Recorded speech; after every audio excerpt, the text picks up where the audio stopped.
Coenzyme Q10, comment ce puissant antioxydant peut transformer votre énergie? Fatigue, douleur, prise de poids, fibromyalgie, problèmes cardiovasculaires, accélération du vieillissement, toutes ces problématiques semblent très différentes et pourtant elles ont un point commun, le coenzyme Q10.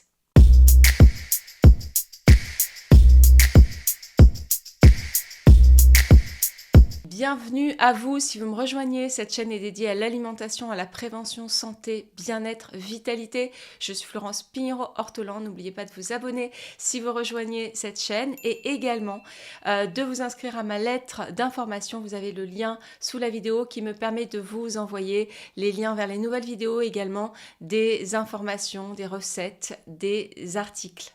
Le coenzyme Q10 est un groupe d'enzymes impliqués dans le renouvellement de toutes les cellules de l'organisme. Sans lui, nous ne pourrions pas vivre plus de quelques secondes. Il a été découvert en 1957 par un chercheur américain et en 1978, le chercheur Peter Michel eut un prix Nobel pour la découverte de son rôle dans le métabolisme énergétique. Il existe deux formes de coenzyme Q10, l'ubiquinone et l'ubiquinol. Ces deux formes se transforment entre elles selon les besoins de l'organisme. L'ubiquinone est une version oxydée du coenzyme Q10 et l'ubiquinol est une version réduite non oxydée et c'est l'ubiquinol qui est de loin la forme la plus utilisée dans l'organisme. Le coenzyme Q10 est la clé de la création de votre énergie. Car oui, votre énergie est une molécule chimique qui se forme dans nos mitochondries, nos petites cellules énergétiques, dans les cellules, à travers une série de réactions enzymatiques qui s'appelle le cycle de Krebs. Et ce coenzyme Q10 joue un rôle de transporteur d'électrons dans ce cycle de Krebs. Et sans lui, le cycle de Krebs ne serait plus possible, donc il n'y aurait plus de fabrication d'énergie. Cette création d'énergie engendre des radicaux libres, c'est-à-dire que ça fait de l'oxydation. C'est le paradoxe de l'oxygène et de la nature de la fabrication d'énergie. Et le corps, afin de protéger les cellules de cette oxydation, ces radicaux libres qui attaquent les cellules, a fait en sorte d'avoir le coenzyme Q10 qui protège, qui a un effet antioxydant, qui protège nos cellules de l'oxydation. Et c'est le seul antioxydant fabriqué par le corps. Les autres sont apportés par l'alimentation.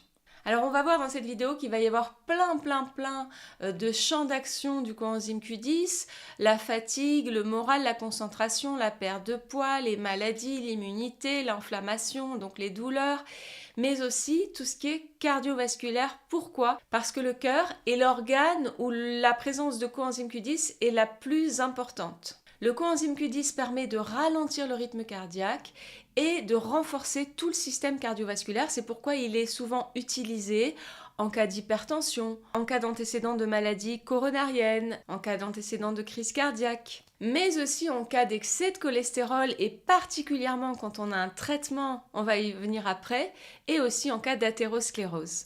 En fait, en aidant la mitochondrie à créer plus d'énergie, le coenzyme Q10 a un effet bien sûr bénéfique sur la vitalité, on ressent plus d'énergie, mais aussi sur l'entrée du cholestérol dans les cellules, donc permet de diminuer par un effet indirect le taux de cholestérol sanguin. Mais également quand on a un traitement contre l'excès de cholestérol, à savoir les statines, il est intéressant de savoir que ces statines, pour agir, leur mécanisme d'action inhibe une enzyme qui produit le cholestérol. Or, cette enzyme est précisément la même que celle qui permet de synthétiser le coenzyme Q10. Donc, en bloquant cette enzyme, ok, vous bloquez le cholestérol, mais vous bloquez aussi le coenzyme Q10. Et donc là, vous pouvez avoir, comme on va le voir, fatigue, douleur, prise de poids, problème de concentration. Ce sont les effets secondaires possibles des statines.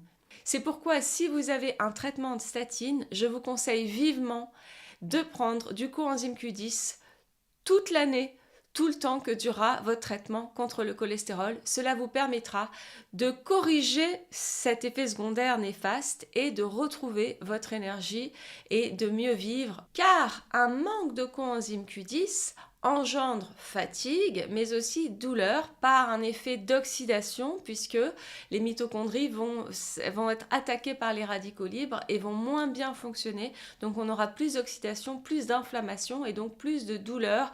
Il y a aussi des raisons au niveau musculaire pour lesquelles on peut avoir ces douleurs. Donc c'est un effet du manque de coenzyme Q10 possible parmi d'autres. Le manque de coenzyme Q10 nuit donc à ce fonctionnement de la production d'énergie au niveau des mitochondries, donc vous êtes fatigué certes, mais vous allez aussi prendre du poids plus facilement. Votre métabolisme ralentit puisque vous fabriquez moins d'énergie. Donc le manque de coenzyme Q10, ça engendre aussi la prise de poids. Donc soutenir ces mitochondries avec du coenzyme Q10, on y reviendra après, ça va vous permettre d'être moins fatigué, ça va vous permettre d'augmenter votre production d'énergie, donc votre métabolisme, vous allez brûler plus de calories au repos, mais ce n'est pas tout, parce que en augmentant le fonctionnement de vos mitochondries, vous allez augmenter le niveau de graisse brune par rapport aux graisses blanches, et ça vous permet vraiment d'augmenter votre métabolisme et de lutter contre la cellulite. Des études ont montré qu'une complémentation en coenzyme Q10 augmentait la performance des sportifs et les aidait à fabriquer plus de muscles. Alors pour tout ce qui est références, études, documentation, je vous marque tout ça en description de la vidéo, bien sûr, comme d'habitude. Vous l'aurez compris, si vous êtes fatigué, un des premiers réflexes, c'est de prendre du coenzyme Q10. C'est à la fin de la vidéo que je vous indiquerai comment faire ces cures. Pour l'instant, je continue sur les bienfaits. Autre niveau d'intervention du coenzyme Q10, le cerveau. Le cerveau est un gros consommateur d'énergie, vous le savez, et même au repos, votre cerveau est obligé de fonctionner, donc il consomme tout le temps de l'énergie. Et donc, cette énergie, elle dépend du coenzyme Q10. Donc, votre cerveau va être boosté par un bon niveau de coenzyme Q10 et vous allez voir que ce n'est pas toujours le cas, on y vient après. Également, les défenses immunitaires utilisent beaucoup de coenzyme Q10 pour se battre, pour défendre votre organisme. Et en même temps qu'elles défendent votre organisme, elles produisent des radicaux libres. Donc, elles utilisent aussi le coenzyme Q10 pour lutter contre cette oxydation. C'est pourquoi le coenzyme Q10 est très aidant pour tout ce qui est infection, maladie et notamment en cas de cancer où il est utilisé à haute dose. Pour tout ce qui concerne le cancer, je vous renvoie à la vidéo que j'avais faite avec ma collègue pharmacienne naturopathe praticienne en micronutrition Florence Salic où vous aurez tous ces conseils spécifiquement puisqu'elle est spécialisée dans l'accompagnement du cancer en parallèle des traitements. Autre grande place du coenzyme Q10, les problèmes de fertilité qui concernent aujourd'hui malheureusement de très nombreux couples. Et donc ce coenzyme Q10 intervient notamment sur la fertilité masculine parce que les spermatozoïdes ont besoin d'énormément d'énergie pour atteindre l'ovocyte et donc le coenzyme Q10 va aider ces spermatozoïdes à trouver cette énergie et en plus ils sont très sensibles au stress oxydatif, donc à l'attaque des radicaux libres, et c'est pourquoi il faut les protéger si on veut garder toute la fertilité masculine. Il y a beaucoup d'indications pour le coenzyme Q10. Des études ont montré que des supplémentations en coenzyme Q10 permettaient de limiter la maladie parodontale et également les acouphènes. Donc je ne vais pas rentrer dans le détail de chaque indication parce qu'elles sont très nombreuses. En revanche, je vous mets sous la vidéo des liens pour aller plus loin. N'hésitez pas si ça vous intéresse à chercher par vous-même. Il y a beaucoup de documentation disponible sur Internet. Aujourd'hui, on sait que beaucoup de maladies et de syndromes sont d'origine mitochondriale, même s'il y a d'autres facteurs. Ça veut dire que dans toutes ces maladies comme la fibromyalgie, le syndrome de fatigue chronique, même les migraines, les maladies neurodégénératives, toutes ces maladies vont avoir comme point commun un affaiblissement et une oxydation des mitochondries. Et pour cela, le coenzyme Q10 est très aidant. Si vous avez des migraines, une complémentation en coenzyme Q10 en plus des autres facteurs, et pour ça je vous renvoie vers ma vidéo sur les migraines, devrait vous aider. Donc le coenzyme Q10 est produit dans l'organisme, il est produit de façon endogène, c'est-à-dire que la majorité du coenzyme Q10 qui est utilisé provient de la fabrication par l'organisme. On va voir après qu'il en existe dans l'alimentation, mais à très faible dose. Or, cette production de coenzyme Q10 décroît fortement avec l'âge.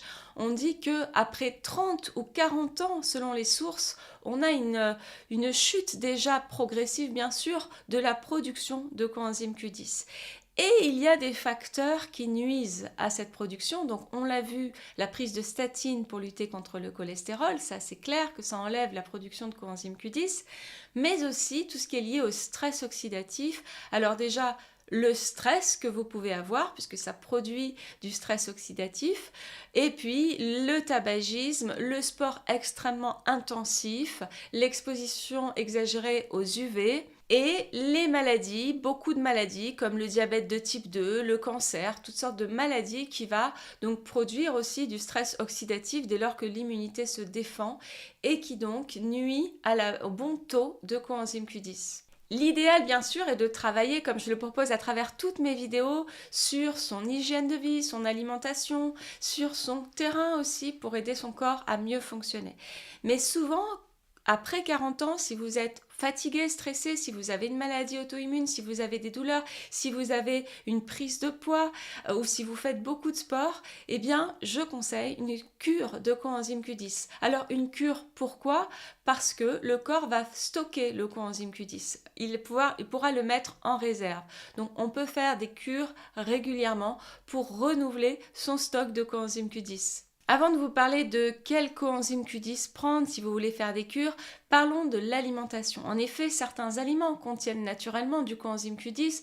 C'est le cas de la viande, notamment les abats et donc le cœur, comme je vous l'ai dit tout à l'heure, les poissons gras, les noix, l'huile d'olive, l'huile de soja, les céréales complètes. Donc tout ça sont des aliments qui vont contenir du coenzyme Q10, mais à très faible dose. Il faudrait par exemple 14 kg de sardines par jour, sachant que la sardine est l'aliment le plus riche en coenzyme Q10, pour avoir le taux espéré pour mieux fonctionner, à savoir 100 mg minimum.